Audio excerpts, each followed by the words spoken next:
আজি ঘৰতে এভাগ নাম পাতিছে আৰু চবেই আহিছে, ভোজ ভাত হ'ব। তাকে শাক চব্জি কাটি হৈ গ'ল, ময়ো কাটিলোঁ আৰু এতিয়া নাম চাম গাব আৰু দেখাই থাকিম আপোনালোকক কি হয়। চাই থাকিব আপোনালোকে ভিডিঅ'টো।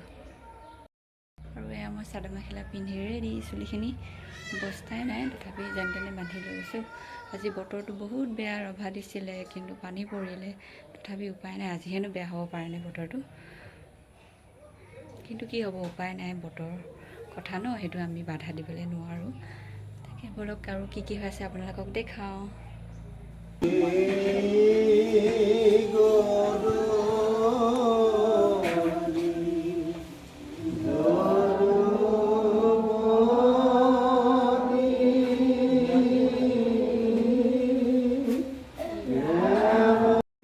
কি পাতিছে দেখাবলৈ, কি বনাইছে হয় নে নহয়? আপুনি পানী দাদা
আৰু ভিডিঅ'টো ইমানেই আছিল। আৰু যদি মোৰ ভিডিঅ'বোৰ চাই ভাল পালে আপোনালোকে তেনেহ'লে লাইক, কমেণ্ট, শ্বেয়াৰ, ছাবস্ক্ৰাইব কৰি দিবলৈ নাৰাখিব। তেনেহ'লে ৰাখোঁ মই ভিডিঅ'টো।